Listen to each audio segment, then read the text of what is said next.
മൈലക്കാട് കഴിഞ്ഞ ദിവസം തകർന്ന ദേശീയപാതയുടെ ഭാഗങ്ങളിലെ ആ മണ്ണ് ഇപ്പോൾ നീക്കം ചെയ്യുന്ന പ്രവൃത്തികളാണ് ഇവിടെ പുരോഗമിച്ചുകൊണ്ടിരിക്കുന്നത്. ഏകദേശം 30 അടി ഉയരത്തിലായിരുന്നു ഈ കോൺക്രീറ്റ് പാളികൾ വെച്ചുകൊണ്ടുള്ള ഒരു നിർമ്മാണം നടത്തിയിരുന്നത്. കഴിഞ്ഞ ദിവസം, അതായത് എന്താണ് കൃത്യമായ കാരണമെന്നൊക്കെ ഇനിയും കണ്ടെത്തേണ്ടിയിരിക്കുന്നുണ്ട്. പക്ഷേ അത് തകർന്നു. 4 വാഹനങ്ങളായിരുന്നു, സ്കൂൾ ബസ് ഉൾപ്പെടെ അതിലേക്ക് അകപ്പെടുകയും ചെയ്തിരുന്നത്. രാത്രി മുതൽ തന്നെ ഈ നിർമ്മാണ കരാർ കമ്പനി, അതായത് ശിവാലയ കൺസ്ട്രക്ഷൻസിന്റെ ഭാഗത്ത് നിന്നും ഇവിടെ നിന്നുമുള്ള മണ്ണ് പൂർണ്ണമായും നീക്കം ചെയ്തുകൊണ്ട് ഒരു പുനർനിർമ്മിക്കുക എന്നുള്ള ഒരു കാര്യത്തിലേക്കാണ് കടക്കുന്നത്. അക്കാര്യത്തിൽ ആളുകൾ പല അഭിപ്രായങ്ങളൊക്കെ പറയുന്നുണ്ട്. ഇത് മറച്ചുവെക്കുന്നതിന് വേണ്ടിയുള്ള കാര്യങ്ങളാണ് ചെയ്യുന്നതെന്ന്. മറ്റൊരു പ്രധാനപ്പെട്ട കാര്യം എന്ന് പറയുന്നത്, അല്പസമയത്തിനകം തന്നെ യോഗം ജില്ലാ കളക്ടറുടെ അധ്യക്ഷതയിൽ ചേരും. ദേശീയപാത അധികൃതർ, ജനപ്രതിനിധികൾ ഉൾപ്പെടെ പങ്കെടുത്തുകൊണ്ട് അവരുടെ ആശങ്ക അവിടെ കൃത്യമായി അറിയിക്കുകയും ചെയ്യും. 7-8 മണ്ണുമാന്തി യന്ത്രങ്ങൾ പ്രവർത്തിച്ചുകൊണ്ടാണ് ഇത്തരത്തിൽ ഇവിടെ മണ്ണ് നീക്കം ഇപ്പോഴും പുരോഗമിച്ചുകൊണ്ടിരിക്കുന്നത്. ഇതിനൊരു വിഷയമെന്ന് പറയുന്നത്, ആളുകൾ നേരത്തെ ആശങ്ക പറഞ്ഞതുപോലെ തന്നെ ഉറപ്പുള്ള മണ്ണ് തന്നെയായിരുന്നു ഇട്ടിരുന്നത്. ഈ വശങ്ങളിൽ ചെമ്മണ്ണിടുകയും മധ്യഭാഗത്തേക്കെല്ലാം ഡ്രഡ്ജ് ചെയ്തെടുത്ത മണൽ ഉൾപ്പെടെ ഇട്ടതും ഈ ഒരു അപകടത്തിന് കാരണമായി പറയുന്നുണ്ട്. അശാസ്ത്രീയമായ നിർമ്മാണമാണ് ഇതിലേക്ക് നയിച്ചതെന്നുള്ളൊരു പരാതിയൊക്കെ നാട്ടുകാരിപ്പോൾ ഉയർത്തുകയും ചെയ്യുന്നുണ്ട്. ആളുകളോട് തന്നെ എന്തായാലും ചോദിക്കാം. നേരത്തെയൊക്കെ ഈ ഒരു നിർമ്മാണം ആയ സമയത്ത് പലരും പരാതിയൊക്കെ പറഞ്ഞിരുന്നു എന്ന് പറയുന്നു, തൂണിൽ നിർമ്മാണം നടത്തണമെന്നുള്ളത്. കേട്ടില്ല. പറഞ്ഞിരുന്നു ഇവിടെ വെള്ളക്കെട്ടും ഉരുൾപൊട്ടൽ പോലുള്ള വസ്തുവാണ് ഇവിടെ ഉള്ളത്. നൂറ്റാണ്ട് മുമ്പയുടെ പാലം പണിയ സമയത്തും തടഞ്ഞു. അങ്ങനെ ആ കലങ്ങിന്റെ മേലിൽ അത് നിർത്തിയിരുന്നത്. ഇത് സക്സസ് ആവണം, ഇവിടെ പില്ലർ വരണം. ഇവിടുന്ന് ഒരു കുട്ടികളൊക്കെ ഉൾപ്പെടെ വന്ന വാഹനങ്ങളായിരുന്നു അപകടത്തിൽ. 35 കുട്ടികളുണ്ടായിരുന്നു ആ സമയത്ത്. 35 ഇവിടെ തൊട്ടടുത്ത സ്കൂളിലെ കിംസ് സ്കൂളിന്റെ 35 കുട്ടികളുടെ വന്ന വാഹനമാണ്. അവര് ഈ സൗണ്ട് കേട്ടപ്പം, അതായത് ഞെരി നടക്കുന്ന സൗണ്ട് കേട്ടപ്പം വണ്ടി ചവിട്ടി ഒതുക്കി ഇത്രയും ഭാഗത്ത് ഒതുക്കിക്കൊണ്ട് ആ കുട്ടികളൊക്കെ രക്ഷപ്പെട്ടു. ഇനിയും ഈ അപകടങ്ങൾ ഇഷ്ടം പോലെ നടക്കും. കാര്യം വെച്ചാൽ ഇത് 20 വർഷത്തിന് മുമ്പ് ഇവിടെ മണ്ണിട്ട് ഹൈവേയുടെ രജിസ്ട്രേഷൻ വർക്ക് വന്നായിരുന്നു, ഈ കലങ്ങ് വീതി കൂട്ടാൻ വേണ്ടി.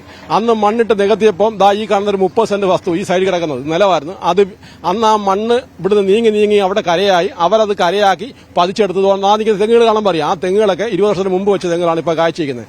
അതെല്ലാം അവർ കരയാക്കി പതിച്ചെടുത്തതാണ്. ഈ കട നിൽക്കുന്നത് ഉൾപ്പെടെ. അന്ന് മണ്ണ് കുറെ അധികമായിട്ട് വന്നപ്പോൾ ആ മണ്ണ് കയറി പൊങ്ങി അവിടെ കരയായി വന്നു. ആ മണ്ണ് ഇത് മോശപ്പെട്ട മണ്ണാണെന്നും ഈ വയൽ മോശമാണെന്നും എല്ലാം ഇവർക്ക് നല്ലോണം അറിയാം. പക്ഷെ ഇത് ഏതെങ്കിലും രൂപത്തിൽ കാശുണ്ടാക്കുക എന്നുള്ളതല്ലാതെ ഇവിടെ നാട്ടിനെയോ അല്ലെങ്കിൽ ജനങ്ങളെ സേവിക്കാൻ വേണ്ടി ചെയ്തൊരു വർക്കല്ല. അതുകൊണ്ട് ആളുകളുടെ ഒരു ആരോപണം അത് തന്നെയാണ്. പലതരത്തിൽ ആളുകൾക്ക് സാധാരണയായി ഒരു റോഡൊക്കെ നിർമ്മിക്കുമ്പോൾ അത് ആളുകൾക്ക് കൂടെ പ്രയോജനകരമാകുന്ന രീതിയിൽ ചെയ്യണമെന്നുള്ളതാണ്. പക്ഷെ ഇവിടെ നടന്നിരിക്കുന്നത് അതല്ല എന്നുള്ളതാണ് പരാതി. ഇനി എന്താണ് ഒരു പോംവഴി? ആ തൂണുകളിലുള്ള ഒരു പാലം നിർമ്മിക്കുകയാണോ? മാതിരി തൂണുകൾ ഇപ്പുറത്തോട്ടും കെട്ടി അങ്ങോട്ട് മാറ്റിയിടണം. ഈ തൂണ് അടിയിൽ കൂടെ തന്നെ വിടണം, അല്ലാതെ പറ്റത്തില്ല. ഇനി ഇങ്ങനെ ചെയ്ത് കഴിഞ്ഞാൽ വീണ്ടും ഇത് താന്നു കഴിഞ്ഞാൽ വീണ്ടും അപകടങ്ങൾ ഉണ്ടായിക്കൊണ്ടിരിക്കും. ഇപ്പൊ അപകടം ഇനിയൊരു ഭാഗ്യ പരീക്ഷണത്തിന് തയ്യാറല്ല ഇവിടുത്തെ ജനങ്ങൾ, തയ്യാറല്ല. ഇനി അതാണ് നോക്കേണ്ടത്. എന്താ ഇതുവഴി ഇനിയൊക്കെ യാത്ര ചെയ്യുമ്പോൾ ഒരു ഭയം തന്നെ. ആർക്ക് ഭയമല്ലാത്തത്? നമ്മളതിന്റെ മേളിൽ താമസിക്കുകയാണ്. ഭയമില്ലെങ്കിൽ പിന്നെ ഇങ്ങനെ ഇട്ടോ. ഇത് പണ്ടേ നമുക്കറിയാന്നുള്ളതാ ഈ സ്ഥലത്തിനെ പറ്റി. ഇത് റോഡ് സെന്റർ വെച്ച് പൊട്ടിമാറിയതാ. ഇതാ ഇത്രയും ദൂരമല്ല, മൊത്തത്തിൽ പൊട്ടല. കയറി നോക്കല്ല കുട്ടി.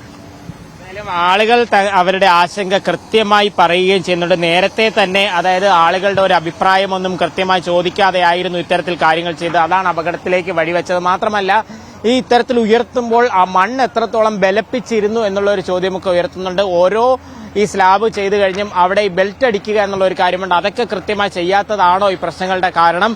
ജപ്പാൻ കുടിവെള്ള പദ്ധതിയുടെ ഒരു പൈപ്പ് പൊട്ടിയെന്ന് പറഞ്ഞ് ഇത്രത്തോളം ഈ രീതിയിൽ നിർമ്മിക്കുന്ന ഒരു നിർമ്മാണം തകരുമോ എന്നുള്ളതും പ്രസക്തമായ ഒരു ചോദ്യം തന്നെയാണ്. എന്തായാലും ആളുകളുടെ ആശങ്കയ്ക്ക് അറുതിയൊന്നുമില്ല.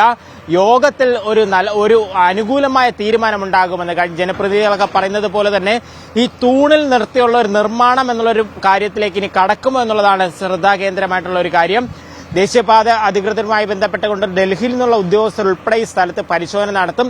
ഒരു സുരക്ഷാ ഓഡിറ്റ് ഉൾപ്പെടെയുള്ള ഒരു കാര്യങ്ങളിലേക്ക് കടക്കണമെന്നുള്ളതാണ് ഒറ്റക്കെട്ടായി എല്ലാവരും ആവശ്യപ്പെടുന്നത്.